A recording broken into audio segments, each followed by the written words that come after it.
Alassane Ouattara comme Mamadou Tandja. Le Tazarche ivoirien risque d'emporter son auteur. Deuxième et dernière partie. Entre le parcours du Tazarche suivi par Mamadou Tandja et la tentation du troisième mandat d'Alassane Ouattara, que de similitudes. Tout d'abord, les similitudes au plan politique.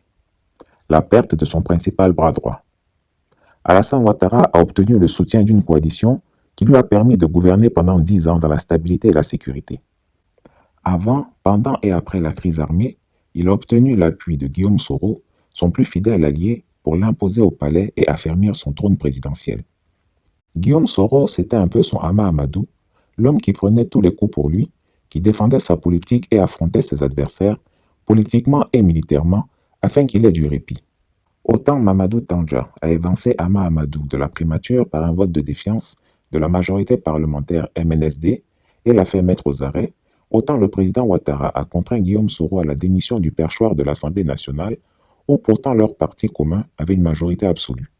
Hama Amadou est allé créer son propre parti, le Mouvement démocratique nigérien, Modem Falumana, et Guillaume Soro est allé créer le Mouvement Génération et Peuple Solidaire, GPS, sa formation politique.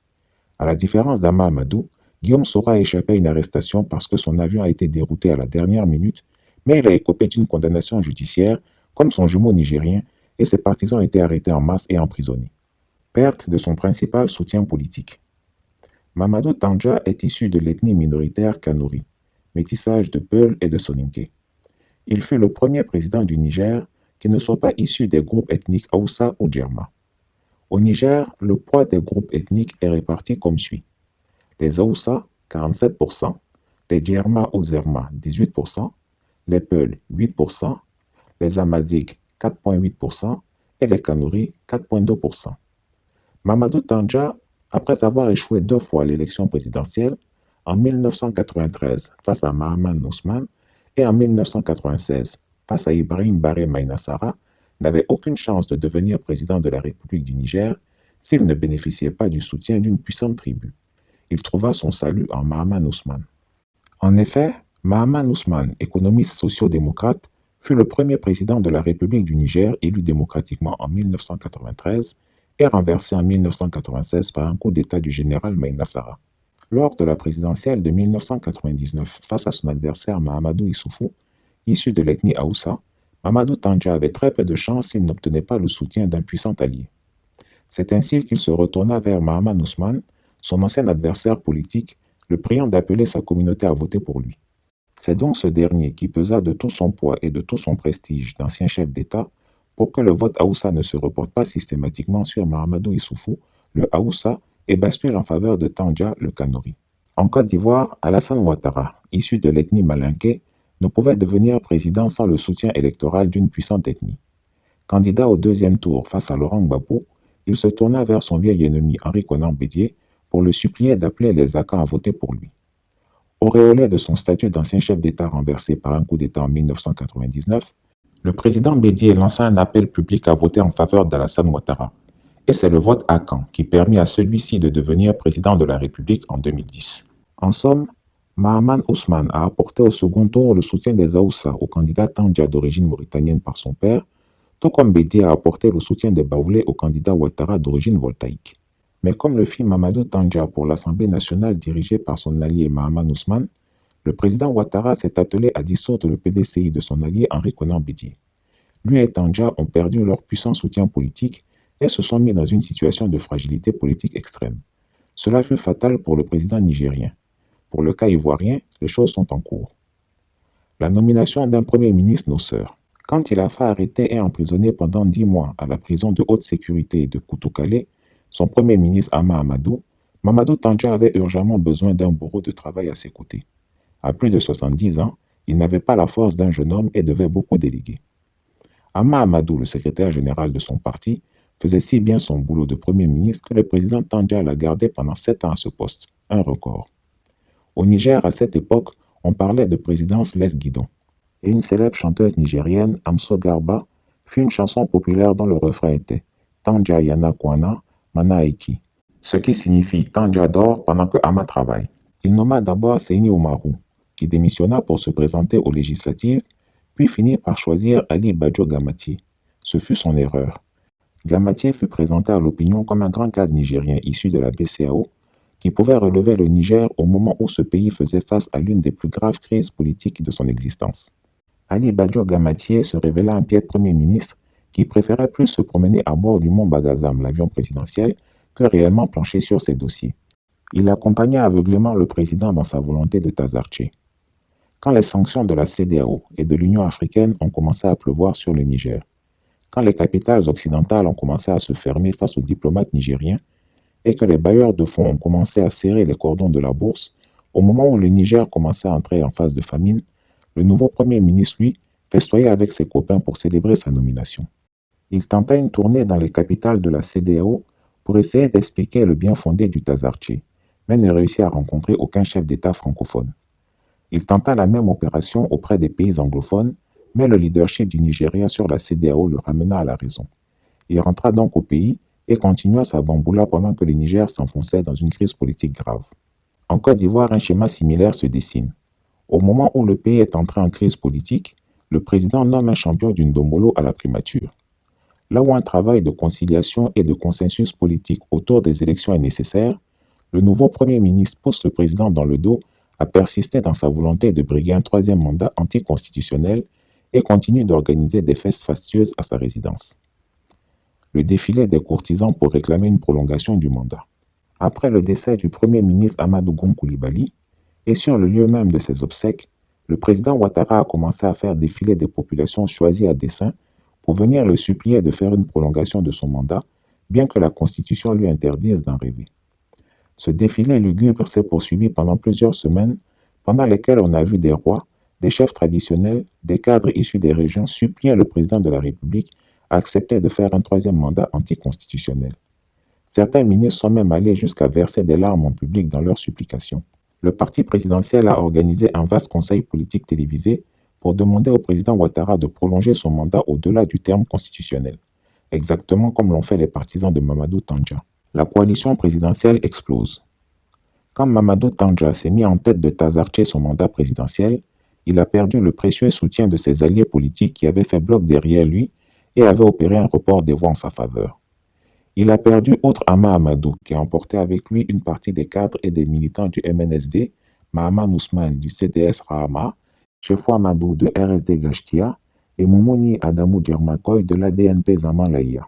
Alassane Ouattara a perdu outre Guillaume Soro, Henri Konan Bédié et le PDCI RDA, Albert Mabri Touakeuse et l'UDPCI, Anaki Kobenan et Anzouman Moutaye du MFA et Maître Soro Brahima de l'UPCI.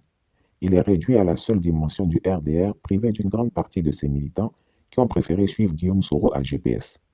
Comme Mamadou Tandja, qui avait distribué une série de mandats d'arrêt contre ses opposants, Alassane Ouattara ne s'est pas privé du plaisir de lancer à son tour des mandats d'arrêt contre ses opposants, Laurent Gbagbo, Blé Goudé Charles, Guillaume Soro et peut-être bientôt Mabri Touakeuse. La violation des constitutions et des serments. Comme Mamadou Tandja déclarait devant le président Nicolas Sarkozy qu'il ne toucherait jamais à la constitution de son pays et s'en ira à la fin de son mandat, Alassane Ouattara déclarait lui le 5 mars 2020 « J'ai décidé de ne pas être candidat à l'élection présidentielle du 31 octobre 2020 et de transférer le pouvoir à la jeune génération. » Que j'ai décidé de ne pas être candidat à l'élection présidentielle du 31 octobre 2020 et de transférer le pouvoir à une jeune génération. Cette décision est conforme à ce que j'ai toujours dit. Mais le 29 juillet 2020, il déclarait face aux membres du conseil politique de son parti qui lui demandaient avec insistance d'être candidat. J'ai entendu les messages, je prends acte donc des résolutions du conseil politique et de me laisser le temps du recueillement et de la récupération avant de vous donner une réponse très prochainement. Notre pays doit faire face à des défis, donc je ne peux pas être insensible à cette situation et à la nécessité de préserver la paix dans notre pays et dans la sous-région. Enfin, dans un discours télévisé diffusé la veille du 60e anniversaire de l'indépendance de la Côte d'Ivoire, Alassane Ouattara a annoncé qu'il ne pouvait rester insensible aux appels de son peuple et qu'il prenait la décision de Tazarché à son tour. Je suis donc candidat à l'élection présidentielle du 31 octobre 2020.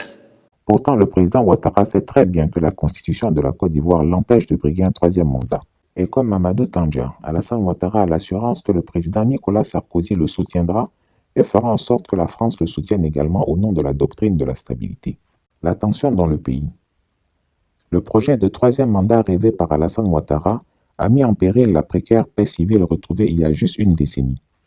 Dans son propre camp, les défections se multiplient. Son ami de 40 ans, Daniel Kablan d'un camp, l'a abandonné. Son ami de plus de 30 ans, Marcel Amontano, l'a quitté. Le cas Marcel Amontano est typique. C'est un personnage qui a toujours été au cœur du pouvoir. Il y a grandi et s'y est développé. Si Marcel Amontano quitte un pouvoir qu'il a contribué à mettre en place, dans lequel il était un personnage influent et prépondérant, c'est qu'il a compris la vacuité du système et sa fin proche. Il a préféré partir plutôt que de rendre compte des dérives d'un système dans lequel il ne se reconnaissait plus. Il avait constaté que le président Ouattara était devenu autiste, égocentrique et n'écoutait plus que la voix des laudateurs. C'était tellement typique de ce qui avait cours sous Mamadou Tandja. Tous les ambassadeurs et les hautes personnalités qui se rendaient au Niger et y rencontraient les conseillers du chef de l'État étaient étonnés de les entendre répéter les uns après les autres que le président Tandja était devenu sourd au conseil, était entêté et qu'ils étaient obligés de l'accompagner dans son tazarché sans y croire. À Abidjan, ceux qui sont dans les cercles les plus proches du président Ouattara disent exactement la même chose. Ils savent qu'il avait donné sa parole en public. Ils savent que son projet de troisième mandat ne peut apporter que la ruine et la désolation au pays. Mais tous ont la même phrase à la bouche. On ne peut rien dire, sinon on risque nos vies. Ils regardent donc le président conduire le pays dans le mur, en priant qu'il aura le réflexe de freiner à la dernière minute. Avec l'opposition, c'est identique. Le président Alassane Ouattara est en guerre ouverte avec le PDCI, dont il a fait arrêter des cadres tels que Jacques Mangwa et poussé à l'exil d'autres comme Akossi Benjou. Il est en guerre déclarée avec Guillaume Soro, qu'il a tenté de faire assassiner le 23 décembre 2019 à l'aéroport militaire d'Abidjan et détient prisonniers plus d'une cinquantaine de ses partisans. Le maintien en prison de dizaines de prisonniers politiques pro-Babo et son projet de décapitation des principaux partis politiques ou de rejet de candidature des principaux leaders de l'opposition politique font peser une menace grave sur la stabilité et la sécurité du pays. En outre, l'interdiction de rassemblement signifie aux militants de l'opposition, tandis que les membres du RHDP, le parti présidentiel, se rassemblent dans tous les endroits qu'ils veulent. L'accaparement des médias publics pour la couverture exclusive des activités du camp présidentiel crée une distorsion dans le jeu politique. À cela s'ajoutent les arrestations multiples de blogueurs et de cyberactivistes proches de l'opposition, tandis que les appels aux meurtres fréquents émanant des cyberactivistes et de leaders politiques du clan Ouattara ne donnent lieu à aucune réponse judiciaire. Cela crée un sentiment d'injustice qui se répand dans tout le corps social. Le parti au pouvoir, seul autorisé à manifester. Quand face au président Nicolas Sarkozy, Tandja a laissé sous-entendre qu'il pourrait rester si le peuple lui demandait, il a déclenché la mise à feu du Tazarché. Tous les gouverneurs de région, qui sont exclusivement des militaires, ont commencé à autoriser, voire à susciter des marches de soutien au Tazarché. Le gouverneur de Niamey, Tahirou Amadou, a fait montre d'un zèle particulier dans la délivrance des autorisations de marche au pro-Tazarché et interdit celles de la société civile et des partis de l'opposition. Les gouverneurs de Zinder, Yahaya, Yendaka, Taoua et de Zeti Maïga ne sont pas en reste. L'opposition n'avait pas accès aux médias publics qui ont été occupés à longueur de journée par des intellectuels, des juristes, des journalistes, des politologues, des religieux, des chefs de tribus, des associations de femmes, de jeunes, d'artistes, etc., qui tous venaient réclamer en chœur une prolongation du mandat présidentiel de Mamadou Tandja. Les médias privés étaient soumis à de fortes pressions et plusieurs directeurs de publications proches de l'opposition sont arrêtés. Des journalistes comme Ibrahim Amidou, journaliste renommé et directeur de publication de Tribune du Peuple du temps de sa splendeur, vendit son âme au Tazarché contre espèces sonnantes et trébuchantes et devint milliardaire. En transformant son journal en tribune des pro-Tazarché et en attaquant violemment ses anciens amis de l'opposition, il obtient plusieurs récompenses dont la plus notable fut son association avec Adia Toulaye Tandja, le fils du président Tandja, dans un obscur business minier dont il revendit ses parts contre 2 milliards de francs CFA. Cela rappelle en Côte d'Ivoire le cas d'un certain Meïté Sindou, journaliste reconnu qui abandonna ses amis soroïstes de l'opposition pour rejoindre prestement le navire du troisième mandat contre espèces sonnantes et trébuchantes également. Le général Diomandé Vagondo, âme damnée d'Alassane Ouattara et de son frère Téné Birahima Ouattara, a été placé au ministère de la Sécurité de Côte d'Ivoire pour mettre des entraves à la liberté de manifester de l'opposition. Depuis que le général Vagondo a été nommé, Les militants du RHDP ont eu toutes les autorisations pour se réunir par milliers pour soutenir le projet de troisième mandat présidentiel, malgré les mesures mises en place pour la lutte contre le coronavirus.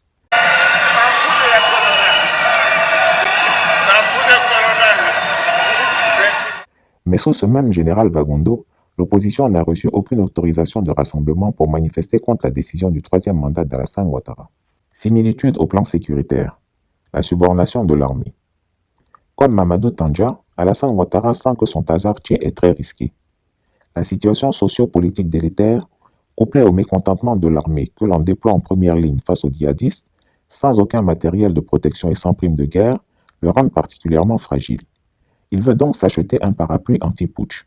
Alors la solution trouvée est de convoquer les généraux de l'armée, de la police et de la gendarmerie pour les couvrir d'argent.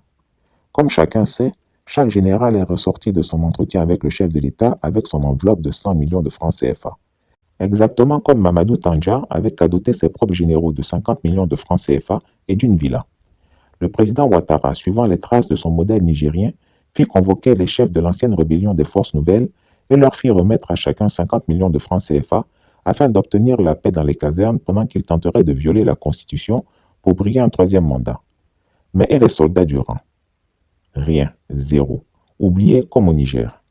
Recrutement de miliciens. On sut de l'application de ce qu'il a appris de Mamadou Tandja, Alassane Ouattara a pris la précaution de recruter au moins un millier de miliciens auxquels viendront s'ajouter des supplétifs. Tout ce monde est en train de se préparer pour le jour J, c'est-à-dire le 6 août 2020, le jour où Alassane Ouattara s'est déclaré candidat et entrera bientôt en campagne électorale. Il a bien dépensé 5 milliards de francs CFA pour acheter les généraux, mais il se dit qu'il faut dépenser quelques milliards de plus pour recruter des miliciens, car avec les militaires, on ne sait jamais. Il pourrait avoir des états d'âme le jour décisif. Les miliciens, eux, n'en auront pas. Similitude au plan économique et social. Le PS du président Tandja et le PPU d'Alassane Ouattara des clones. Quand Alassane Ouattara est arrivé au pouvoir, quelques mois plus tard, il réussit à obtenir le point d'achèvement de l'initiative PPTE, préparée plusieurs années en amont par les gouvernements précédents. Ce sont donc 6 000 milliards de francs CFA qui ne seraient plus affectés au remboursement annuel de la dette qu'il a décidé d'utiliser en créant un programme hors budget et hors contrôle, baptisé Programme présidentiel d'urgence, PPU, comme le programme spécial de président Tandja. En la matière, le président Ouattara n'a rien inventé et a tout copié sur le Niger. Le programme spécial de président fut qualifié de gâchis spécial présidentiel par les Nigériens, tant il a permis à la coterie proche du chef de l'État de s'enrichir outrageusement, tandis que la population croupissait sous le poids de la misère. Pour rentrer dans les clous du FMI afin d'obtenir ce fameux PPTE, le président Tandja avait diminué les salaires des fonctionnaires, suspendu les appuis à l'éducation et à la santé, gelé l'embauche de nouveaux fonctionnaires et abaissé l'âge de départ à la retraite. Et quand les fruits de ces sacrifices sont arrivés, seul lui et une partie des artistes se sucraient sur le dos des pauvres Nigériens. En Côte d'Ivoire, c'est pareil. Nul n'a jamais su avec exactitude le montant réel des fonds alloués au PPU. Pas même le Parlement, ni les membres lambda du gouvernement. Seul le président Ouattara et son fidèle coursier Amadou Gon Coulibaly savaient combien ils mettaient dans la cagnotte et combien ils dépensaient réellement pour les projets PPU. Dans notre pays, chacun sait que la plupart des ministres se sont fait construire leur résidence sur les fonds du PPU, alors que les 10 fonds étaient à l'origine destinés aux œuvres sociales prioritaires. Le FMI, qui s'en agaçait, a sifflé la fin de la récréation et le PPU a été dissous, sans jamais rendre compte de l'utilisation des fonds. Voici le régime d'Alassane Ouattara et pourquoi, à l'instar de Mamadou Tandja, il est déterminé à tester la bravoure des Ivoiriens en se lançant dans son projet hérétique de troisième mandat. Mais les Nigériens s'en souviennent encore. Le jour où le commandant Salou Djibo a décidé d'arrêter la dérive autoritaire du président Tandja, tous les braves au discours guerrier se sont évaporés. Lorsque Salou Djibo et ses hommes ont débarqué dans la salle du Conseil des ministres, c'était la débandade générale. Le président Tandja, à 71 ans, a retrouvé la vigueur de ses 20 ans et a détalé pour s'enfermer dans son bureau, dont la porte blindée était censée lui garantir une sécurité à toute épreuve, abandonnant derrière lui son premier ministre et les membres du gouvernement. Le premier ministre Ali Badjo Gamatié, quant à lui, a plongé sous la table du Conseil des ministres en essayant de se faire le plus petit possible afin de se rendre invisible. Peine perdue. Le président Tandja et lui ont été cueillis comme des poules et conduits à la garnison de Tondibia. Puis le président fut confié au procureur et transféré au camp pénal de Kolo après un séjour de plusieurs mois de séquestration à la Villa Verte de Niamey. Malheureusement, l'histoire est en train de se répéter en Côte d'Ivoire, Pour le président Alassane Ouattara, sans tirer aucune leçon de la désastreuse tentative de Tazarché au Niger, semble avoir décidé, comme Mamadou Tandja, de finir sa vie dans les rébus de l'histoire. Chris Yapi, avec la collaboration de Maro Idrissou, investigateur à Niamey. Retrouvez Chris Yapi sur Twitter, Mediapart et YouTube.